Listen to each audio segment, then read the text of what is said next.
All right, Pittsburgh Steelers. They will have, for 56 seasons, 3 coaches because Mike Tomlin extended by 3 years beyond a contract that was going to expire after this season. He's now under contract through 2024. That was announced yesterday out of the blue by the Steelers. I like how they handle their business. No leaks, no 5-minute heads up. Oh, I'm sure that chafes the guys out there whose existence and identity is premised on letting us all know 5 minutes in advance of the announcement that's about to come. Steelers just drop it on Twitter. We have a contract extension with Mike Tomlin through 2024, and there it is. And it really is amazing. Chuck Noll, Bill Cowher, Mike Tomlin, back to 1969. An amazing run of stability. Easy to do when the team is good. If the team wasn't good, before 1969, they had a revolving door at Steelers headquarters. They had a lot of coaches come and go because they stunk. Once you start getting good and staying good, it's a lot easier to keep the same coach in place for a long, long time, Chris. Getting good, staying good, finding 3 men that, in my opinion, got a lot of similarities. That's the other thing that, you could talk to the Rooneys about. They found a little formula as far as the man they like to lead their football team and the players on that team and do all that. That's where Chuck Noll, Bill Cowher, Mike Tomlin, no nonsense from any of those guys. In your face, this is what it is. We got to be tougher. All the cool sayings like we were talking about yesterday. We want volunteers, not hostages. There's just no BS with any of those 3 guys, and that's what Mike Tomlin is. So, this is well-deserved. It really is. This is one of the better coaches in all of the NFL. There's, in my opinion, no better person to manage personalities, communicate, motivate a football team. Mike Tomlin is special that way. I've witnessed it before. It's been an unbelievable run with the Pittsburgh Steelers so far. I don't want to say unbelievable. Okay, maybe that's a little too much, but it's been really, really good. That's for sure. And I think this was a no-brainer. A no-brainer. A guy that hasn't missed the playoffs more than 2 years in a row, and he's been doing this for what? This is going into year 15 as the head coach. So, pretty special guy here, and I'm glad to see it, get done for his sake and for the Steelers. Yeah, and one of the things I hear all the time from other coaches is how Mike Tomlin is so effective at getting the most out of a player, getting a player who otherwise with another team may be a very different guy, a problem, a guy that's hard to handle, a guy that's hard to motivate, a guy that's hard to communicate with, a guy that's hard to get the most out of. Tomlin can do it. And when some of those Steelers players go elsewhere, and the most notorious example, obviously is Antonio Brown, but there have been others. And I'm not going to name names because I don't want to trash those guys, but there have been others who have gone elsewhere, and their coaches are like, oh, my God, I had no idea that this guy was this big of a pain in the ass. Right. And that's because Mike Tomlin was able to get him and keep him focused and get those guys to come together and get more out of the 53 players on the roster than they individually and collectively would otherwise produce. His best coaching was 2019 when you lose Ben Roethlisberger week 2, and your options are Mason Rudolph and Devlin Hodges, and you still almost make the playoffs. That is as impressive as anything else Mike Tomlin's done, and he still hasn't had a losing season since he became the head coach in 2000. That's right. I mean, not one losing season. I mean, 8-8 and 9-7 is the floor with Mike Tomlin, and every few years it's like, whoa, we might be one of the better teams in football. Can we make a Super Bowl run? Do all of that.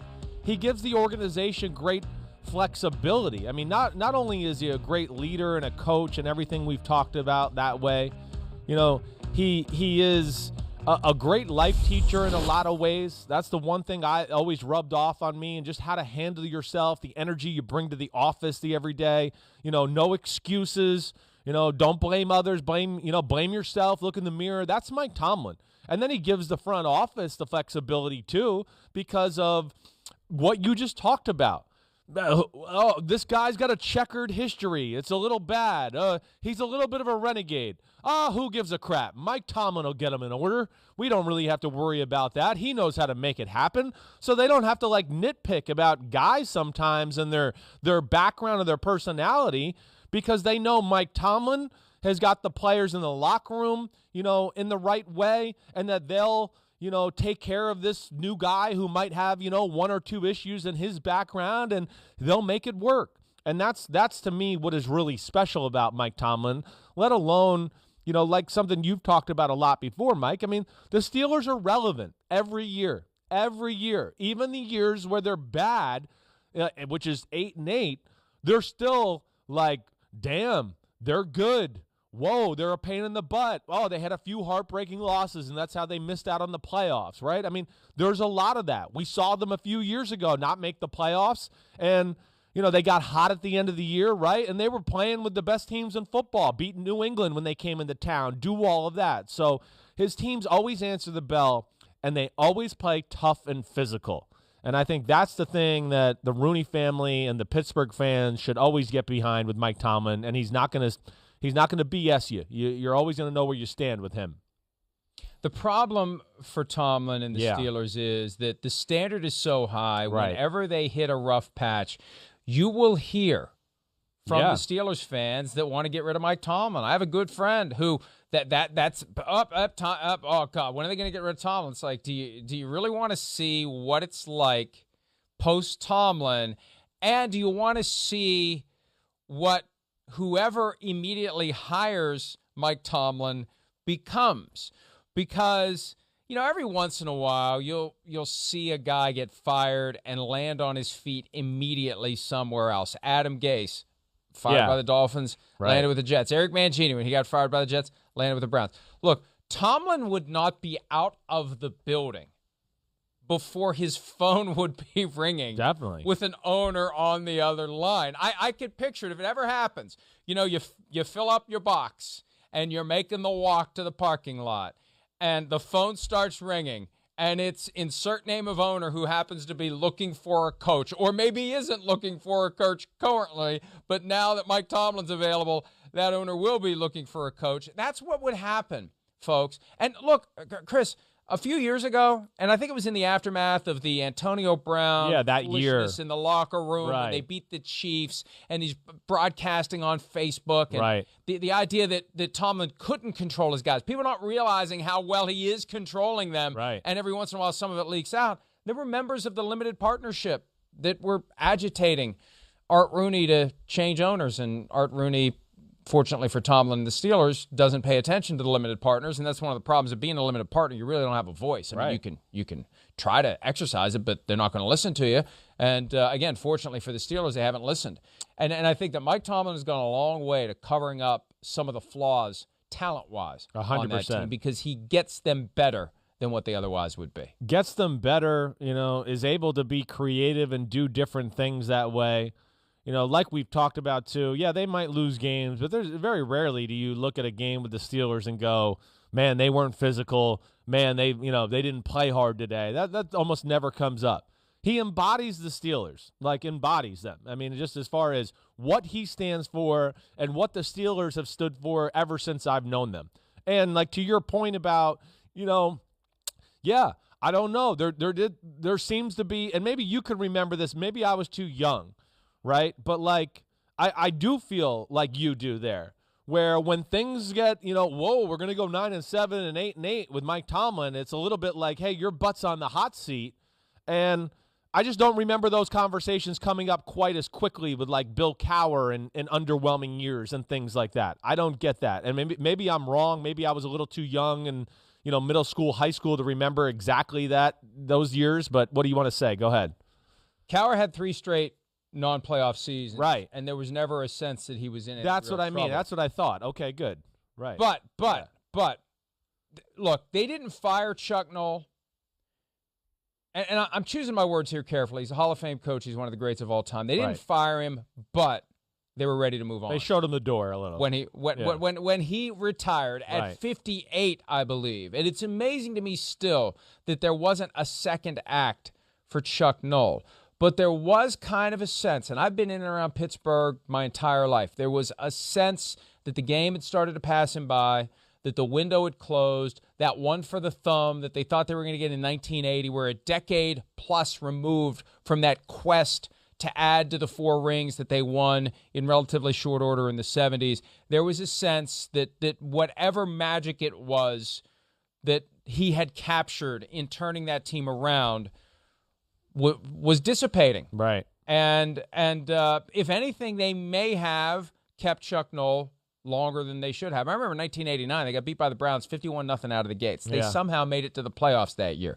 But it was time. And they don't typically fire people, but they find a way to move on when the time comes. And Chuck Noll, when he left, there was a sense that they were ready to move on. Cowher left on his own power, right? The Steelers were ready for him to leave, and I still think Cowher left because he knew the Steelers were never going to pay him what he thought he should get paid because he saw what Mike Holmgren was making in Seattle. And I think when Cowher retired, his initial thought was sit out a few years, then come back and get market value somewhere else. And then he realized, hey, this TV gig is pretty good. You still get paid pretty well, and you don't have to live in torment every week. Right. But Cowher they wanted to keep. And Tomlin's been there ever since. And Tomlin's, late 40s? Tomlin could be there another 20 years or longer. Definitely. I mean, there's no doubt. Yeah, I'm going to say you're right. It's probably late 40s now, right, with Mike T. But the energy in which he has, I don't see, any end, in the near future. That's for sure. I don't think he loves this. Again, he really does. It always, Mike, he was one of those guys, and there's a few in my career, but just one when I was down there in Tampa with all those great coaches and everything, and you could, I think even if you asked, my buddy Kyle Shanahan, he'd feel the same way.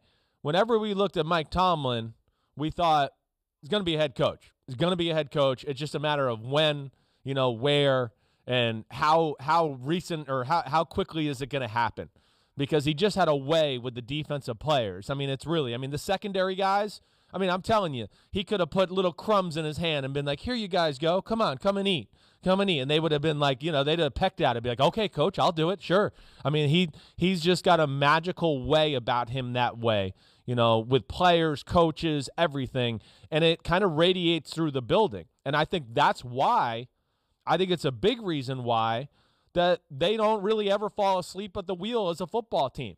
Because I think when he busts through the doors in the morning, it's like, let's go, football time, and he's got everybody getting going and going in the right direction. And, there's, of course, a lot of value to what you bring into the office on a daily basis, too.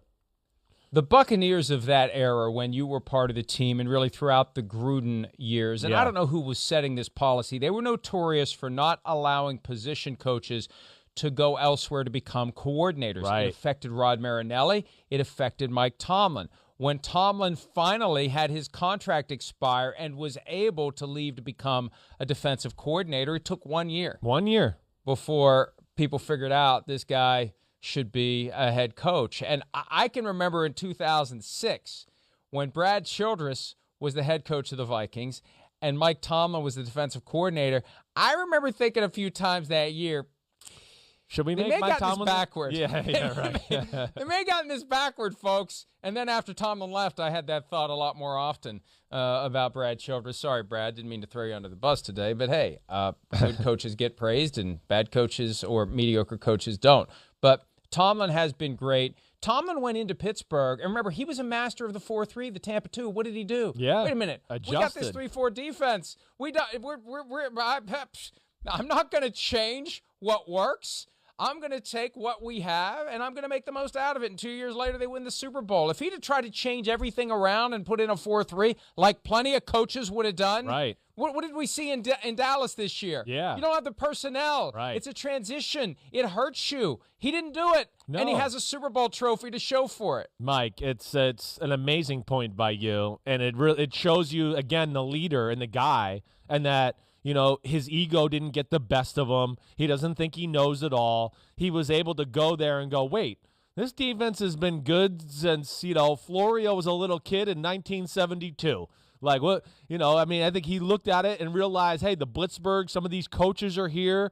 It's been successful. Hey, let's just keep doing what we're doing, and I'll add my 2 cents, and we'll tweak as we go.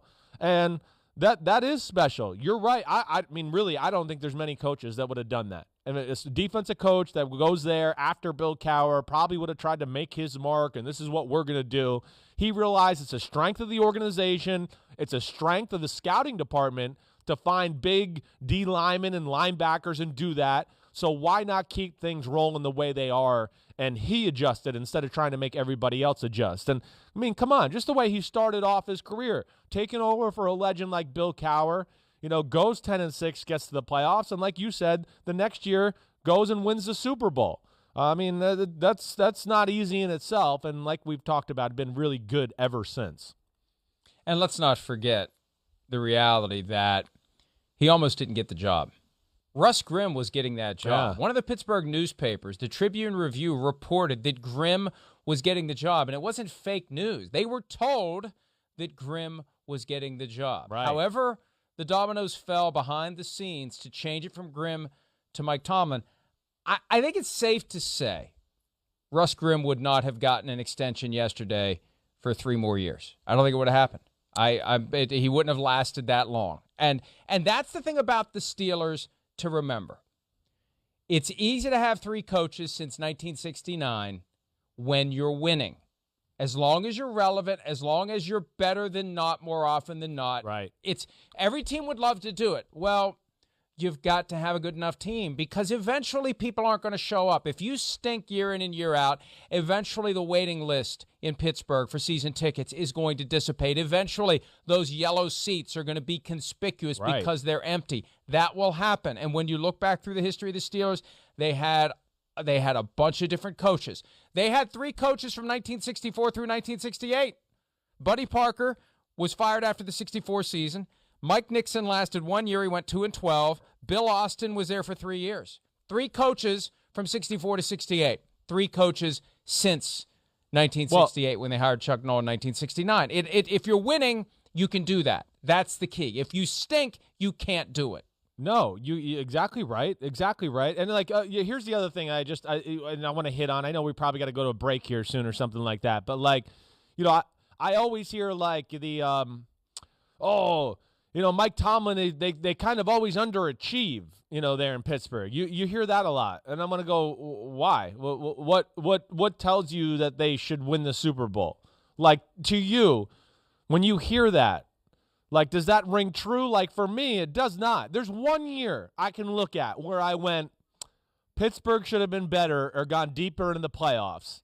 Other than that, I haven't looked at it that way at all. Yeah, that year they lost to Jacksonville, and Tomlin said that the clash between him and the Patriots and the AFC was going to be awesome and all that type of stuff.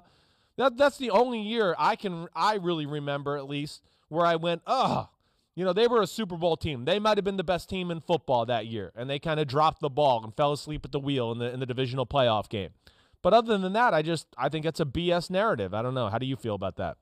Pete just mentioned the Tebow wild card playoff game from 2011 when basically they dared Tebow to beat them, and he did. Well, they dared him, and it worked. They did. Demaryius Thomas, 80 yards, walk off. See you later. Right, but the other part of that context too, and people need to realize this. This is where this matters. Yeah, that looks at top base level like it was an upset. It was an upset.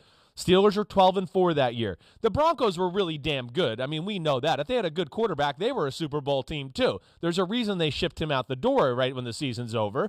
But here's the other aspect where because I had a Pittsburgh friend say that to me through text, and I just went, yeah, but do you remember Big Ben could barely walk? He played and limped into the playoffs. He was not himself in that playoff game. He played bad in that game himself.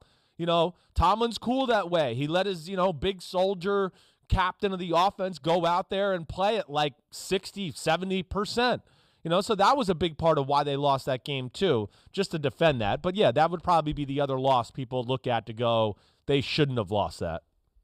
I wonder how many more Super Bowls the Steelers would have won over the course of the past 15 years if the Patriots weren't the Patriots. Right, because right. The Steelers have not fared well against the New England Patriots, and ultimately the Patriots caught them at 6. They're tied at 6. Both teams trying to get to number 7, wanting to break that tie. But, I remember how jarring it was when Mike Tomlin, after the season opening game 2015, when they had the issue with the radio. It's always something when we come to Fox, but there was some of that frustration at his inability to beat Bill Belichick coming through, because I think he knew that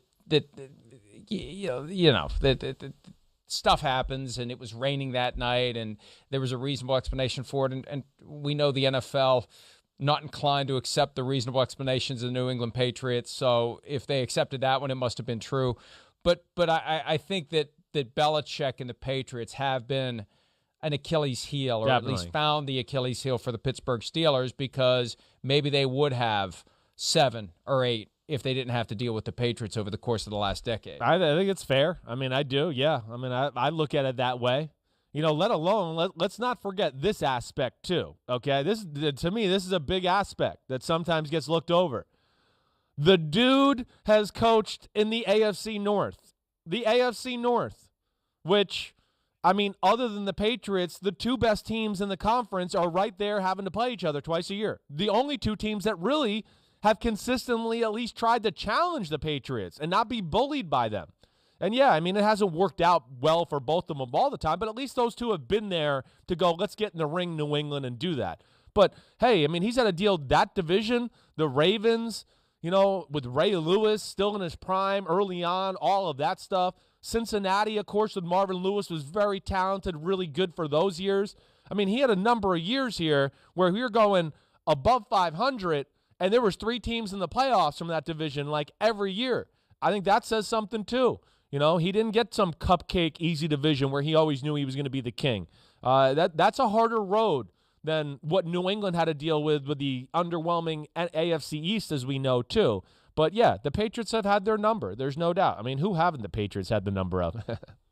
One of the huge challenges for Mike Tomlin and the organization over the course of this next 4 years that he's under contract will be to get a quarterback who can help the Steelers compete with the Ravens, the Bengals, the Browns, because the Bengals are going to be better. The Browns are the Browns now, and they're not the Browns they used to be. Yeah. Steelers don't get another franchise quarterback. They could get left in the dust, and they could have the kind of run that would spark major changes in Pittsburgh. So quarterback position next year, most likely in the draft, a huge priority to ensure that this run can continue by the Steelers.